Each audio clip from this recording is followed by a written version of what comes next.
আসসালামু আলাইকুম প্রিয় শিক্ষার্থী বন্ধুরা, আশা করি তোমরা প্রত্যেকেই ভালো আছো। বনশ্রী ন্যাশনাল আইডিয়াল স্কুল কর্তৃক আয়োজিত হোম স্কুলিং প্রোগ্রামে তোমাদেরকে স্বাগত জানাচ্ছি। আমি মোহাম্মদ নোমান বিন সুলতান, সহকারী শিক্ষক রসায়ন।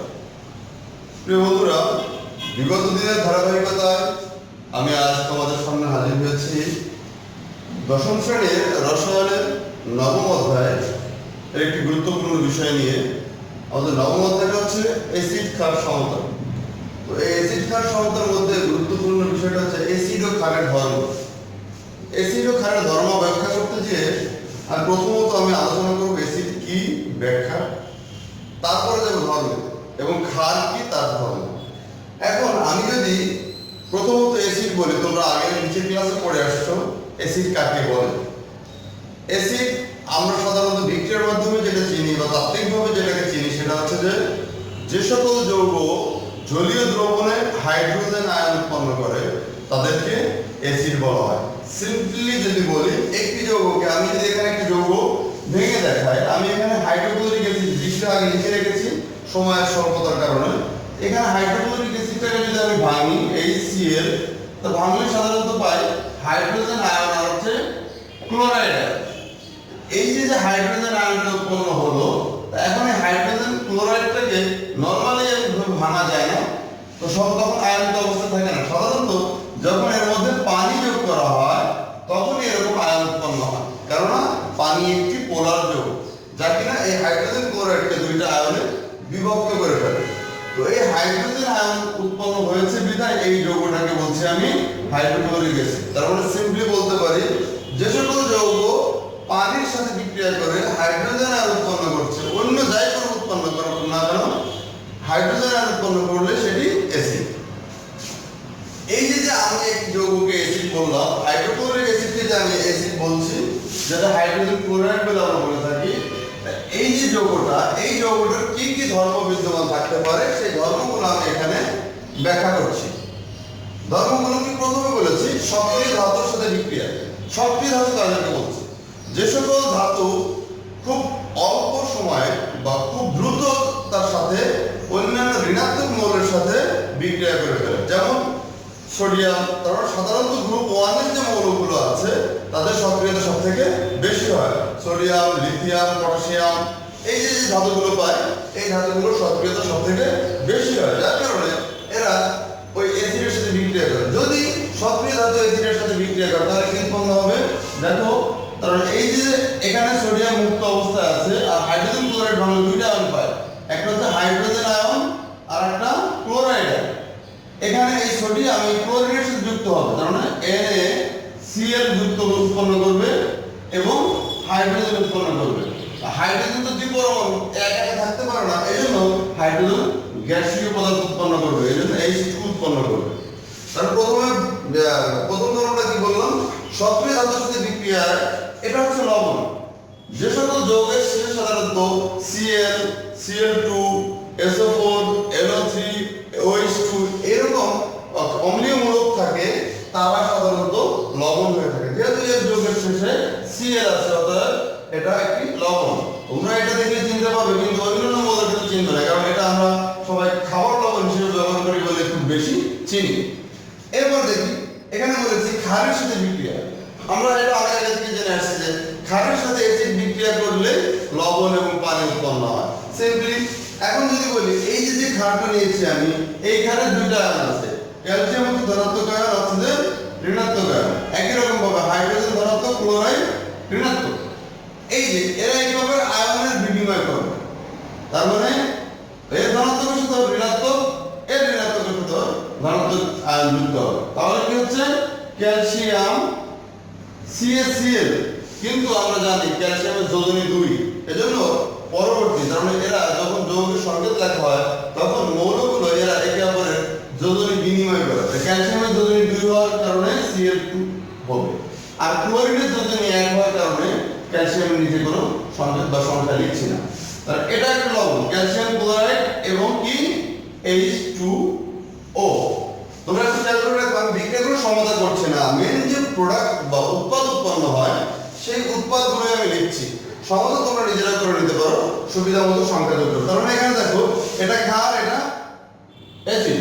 অ্যাসিড এবং ক্ষার বিক্রিয়া করে লবণ এবং পানি উৎপন্ন করেছে, এটা একটা লবণ। তার মানে আমরা বলতে পারি ক্ষারের সাথে অ্যাসিড বিক্রিয়া করলে লবণ উৎপন্ন করে। এটা আরেকটা, এই বিক্রিয়াটার একটা নাম আছে যেটাকে বলি আমরা প্রশমন বিক্রিয়া। এই প্রশমন বিক্রিয়ার ক্ষেত্রে আমাদের পরবর্তীতে অন্য কোনো একদিন আলোচনা করা যাবে, এটা লম্বা একটা প্রসেস। এরপর বলছি ধাতব কার্বনেট। ধাতব কার্বনেট কাকে বলছি? যে সকল ধাতুর সাথে, সেটা হতে পারে সোডিয়াম, হতে পারে ক্যালসিয়াম, হতে পারে ম্যাগনেসিয়াম, হতে পারে লিথিয়াম, হতে পারে এরকম অনেক ধাতু হতে পারে। এখানে আমি ক্যালসিয়াম কার্বনেট দিয়েছি কারণ ক্যালসিয়ামের সাথে কার্বনেট যুক্ত হয়েছে, এজন্য এটাকে বলছি ধাতব কার্বনেট। তো ক্যালসিয়াম কার্বনেটের ক্ষেত্রে একই রকম দুটো আয়ন আছে। কার্বনেট এখানে ঋণাত্মক আয়ন, ক্যালসিয়াম ধনাত্মক আয়ন।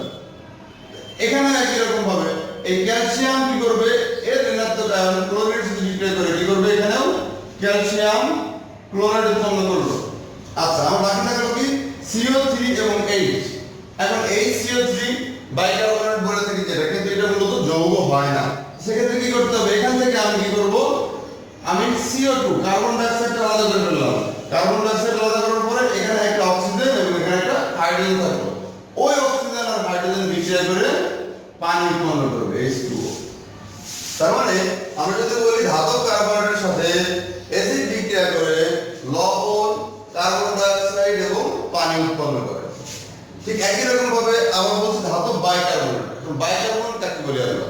বাইকার্বনেট বলি যখন কোন ধাতব কার্বনেটের মাঝখানে হাইড্রোজেন পরমাণু যুক্ত থাকে, তাকে সেটা আমরা বাইকার্বনেট বা এটাকে চাইলে আমরা হাইড্রোজেন কার্বনেটও বলতে পারি। এখানে এই যৌগটার নাম আমি সোডিয়াম বাইকার্বনেট বলি অথবা সোডিয়াম হাইড্রোজেন কার্বনেটও বলতে পারি। এখানে সোডিয়ামের পরিবর্তে ক্যালসিয়াম, ম্যাগনেসিয়াম, অন্যান্য যে কোনো ধাতু আমি ব্যবহার করতে পারবো। তাহলে কি হচ্ছে, এখানে একই রকম কাহিনী। এখানে যে আয়নটা হয় তা এখানেও একই, সোডিয়াম ক্লোরাইড লবণ, তারপর হচ্ছে কার্বন ডাই অক্সাইড এবং পানি উৎপন্ন করে। এই ক্ষেত্রে দেখা যায় একই রকম ধাতব কার্বনেটের সাথে যেমন লবণ, পানি এবং কার্বন ডাই অক্সাইড উৎপন্ন করেছিল, এই ধাতব বাইকার্বনেটের সাথে একই রকম লবণ, পানি, কার্বন ডাই অক্সাইড উৎপন্ন করবে। তবে এখানে ভিন্নতা হচ্ছে এখানে পানির পরিমাণটা একটু বেশি থাকে। তোমরা একটু খেয়াল রাখবে যে ধাতব কার্বনেটে যত পানি উৎপন্ন হয়, ধাতব বাইকার্বনেটে এই সিএল বা অ্যাসিডের সাথে বিক্রিয়া তার থেকে বেশি পানি উৎপন্ন হয়। এটা এই দুটো বিক্রিয়ার মধ্যে ভিন্নতা। তো বন্ধুরা, আমি এখানে চারটি ধর্ম, অ্যাসিডের চারটি ধর্ম আমি এখানে আলোচনা করেছি। তো এরপরে ক্ষারের ধর্ম যদি চাই, ক্ষারের ধর্মটা কি? ক্ষারের ধর্ম ব্যাখ্যা করার জন্য আমি এখানে কয়েকটা লবণের নাম লিখেছি, লবণের সংকেত লিখে রেখেছি।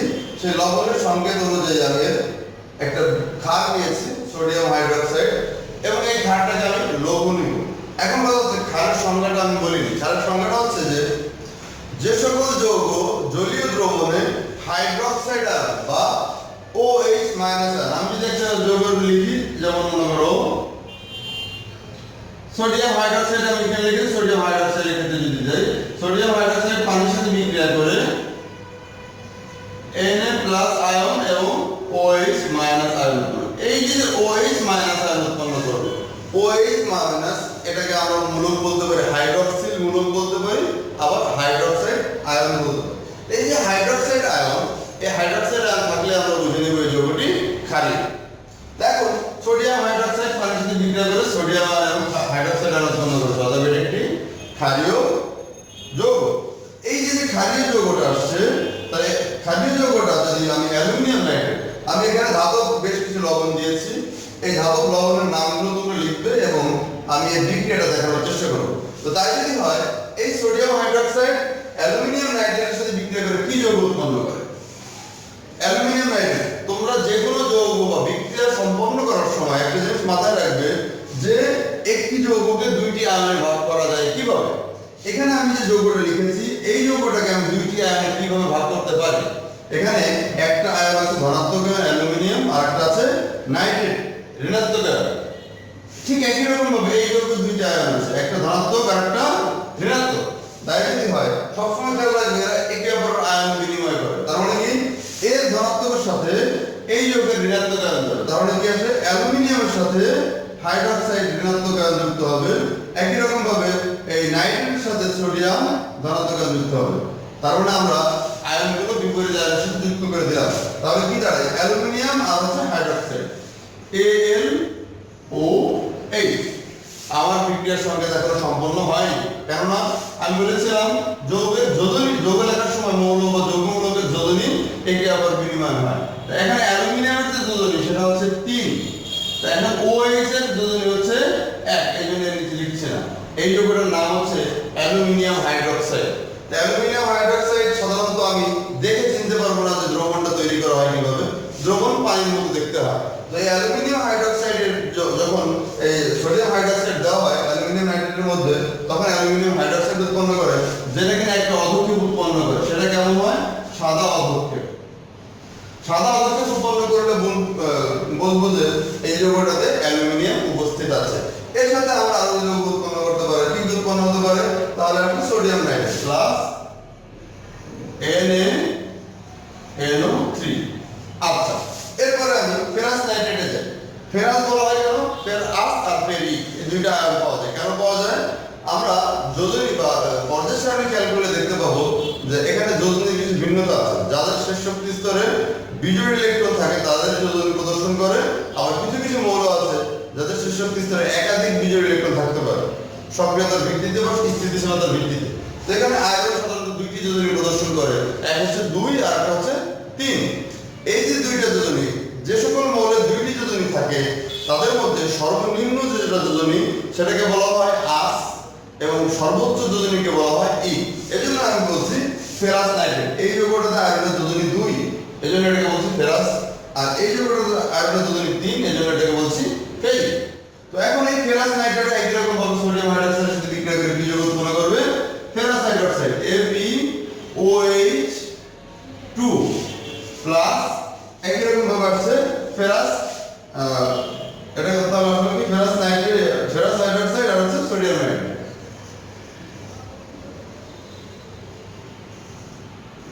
প্রত্যেক ক্ষেত্রেই দেখা যাচ্ছে সোডিয়াম নাইট্রেট উৎপন্ন করছে, কারণ এখানে সোডিয়াম যৌগ নিয়েছে, এখানে প্রত্যেকটা নাইট্রেট লবণ নিয়েছে।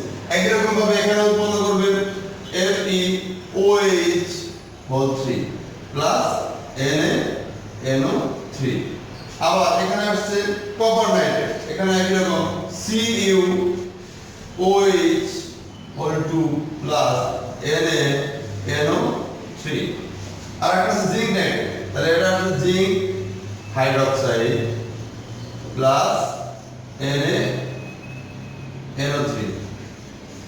এখন আমি যে প্রথমটা বলেছিলাম সাদা অধক্ষেপ, আমরা যে তোমাদেরকে অনেক সময় পরীক্ষাতে দেওয়া হয় বা ল্যাবরেটরিতে আমরা একটা পরীক্ষা করিয়েছিলাম বা প্র্যাকটিক্যাল আছে তোমাদের, যেটা হচ্ছে যে একটা অজানা লবণ দিয়ে দেওয়া হয়, বলা হয় এর মধ্যে কোন আয়ন আছে তুমি পরীক্ষা করে দেখাও। তো ওই লবণের মধ্যে সাপোজ অ্যালুমিনিয়াম নাইট্রেটটা বলেছিলাম যে সোডিয়াম হাইড্রোক্সাইড দেওয়া হয় তাহলে সাদা অধক্ষেপ উৎপন্ন হলে বলবো এর মধ্যে অ্যালুমিনিয়াম বিদ্যমান। আবার যখন ফেরাস নাইট্রেটের মধ্যে সোডিয়াম হাইড্রোক্সাইড দিচ্ছি তখন সবুজ রং উৎপন্ন করবে, সবুজ রঙের অধক্ষেপ উৎপন্ন করবে। আর নিচের দিকে তিন চিহ্ন অধক্ষেপ বোঝায় সবুজ।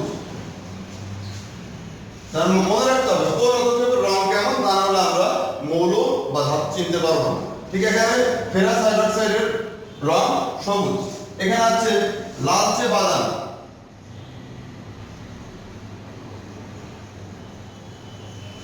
ফেরিক হাইড্রোক্সাইডের যে রংটা হয় অধক্ষেপের রংটা, সেই রংটা হয় লালচে বাদামি। কারণ কোনো দ্রবণে যদি আমি সোডিয়াম হাইড্রোক্সাইড যোগ করার পর এরকম লালচে বাদামি রং অধক্ষেপ উৎপন্ন হয় তাহলে আমি বলবো যে যৌগটা কি ফেরিক বা আয়রন 3 যোজনী বিশিষ্ট ধাতু। এরপর আছে হচ্ছে কপার হাইড্রোক্সাইড, এই যৌগের রং হয় নীল। যদি সোডিয়াম হাইড্রোক্সাইড যোগ করার পর নীল বর্ণের অধক্ষেপ পড়ে তাহলে এই যৌগটাকে আমি বলছি যে কপার হাইড্রোক্সাইড বা ওই যৌগে কপার আয়ন বা কপার ধাতু বিদ্যমান আছে। এরপর আছে হচ্ছে জিঙ্ক। এখানে দেখেন জিঙ্ক নাইট্রেটের সাথে সোডিয়াম হাইড্রোক্সাইড বিক্রিয়া করলে একই রকম ভাবে সাদা অধক্ষেপ উৎপন্ন করবে। তবে অ্যালুমিনিয়াম হাইড্রোক্সাইড আর জিঙ্ক হাইড্রোক্সাইডের যে সাদা অধক্ষেপের এই দুইটার ভিন্নতা দেখা যায়। জিঙ্ক আর কি জিঙ্ক হাইড্রোক্সাইডের যে অধক্ষেপের রং এটা একটু বেশি সাদা হয় তুলনামূলকভাবে।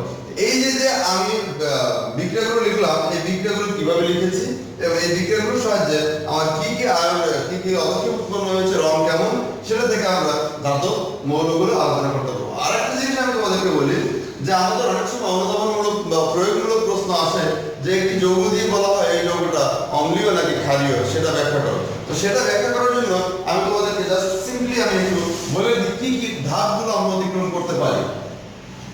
আমি যদি একটি যৌগ নিই, আমরা জানি কার্বন ডাইঅক্সাইড CO2 এটা একটা গ্যাসীয় পদার্থ হিসেবে আমরা জানি। এখন এই যে কার্বন ডাইঅক্সাইডটা, এই কার্বন ডাইঅক্সাইড অম্লীয় নাকি ক্ষারীয় সেটা ব্যাখ্যা করবো কিভাবে। যে কোনো যৌগকে যদি প্রমাণ করতে বলে যৌগটি অম্লীয় নাকি ক্ষারীয়, সেটার জন্য আমার দুইটা বিক্রিয়া প্রথম দেওয়া লাগবে। সেটা হচ্ছে যে প্রথমে আমি পানির সাথে বিক্রিয়া দেবো H2O। পানির সাথে বিক্রিয়া যদি অ্যাসিড উৎপন্ন করে তাহলে বলবো যে এই যৌগটি একটি অ্যাসিড।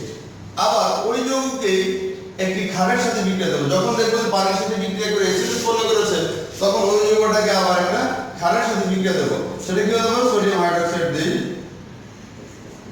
ক্ষারের সাথে বিক্রিয়া করলে দেখা যাবে লবণ এবং পানি উৎপন্ন করেছে। এখানে কি পাচ্ছি আমি? Sodium carbonate NaCO3 NaCO3 H2O।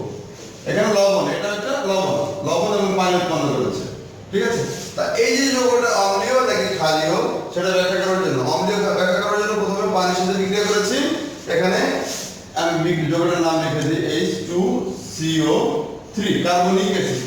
তা এই অ্যাসিডের সাথে আবার ওই যৌগটার সাথে আবার সোডিয়াম হাইড্রোক্সাইডের বিক্রিয়া দিলে লবণ এবং পানি উৎপন্ন করে। অতএব বলতে পারি কার্বন ডাইঅক্সাইড একটি অম্লীয় যৌগ। তো এই যে আলোচনা করলাম আমরা অ্যাসিডের ধর্ম, ক্ষারের ধর্ম এবং একটি যৌগ কিভাবে বুঝবো এটি অম্লীয় নাকি ক্ষারীয় সেটা ব্যাখ্যা করার জন্য আমি আলোচনা করলাম। এই আলোচনার প্রেক্ষিতে তোমাদেরকে আমি আজকে এখানে কিছু একটা এক্সাম্পল দিয়ে রেখেছি, বাড়ির কাজ রেখেছি।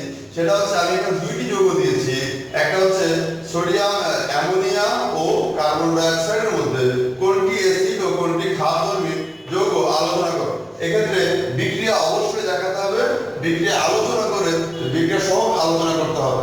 আমি এখানে যেটা কার্বন ডাইঅক্সাইডটা দেখিয়ে দিয়েছি, তোমাদের মেইন কাজ থাকবে অ্যামোনিয়া। তাই কার্বন ডাইঅক্সাইডের বিক্রিয়া দেখাবো, অ্যামোনিয়ার বিক্রিয়া দেখায় এই পুরো এইচডাব্লিউটা সম্পন্ন করবে।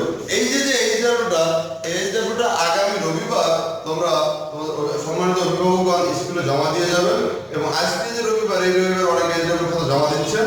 এই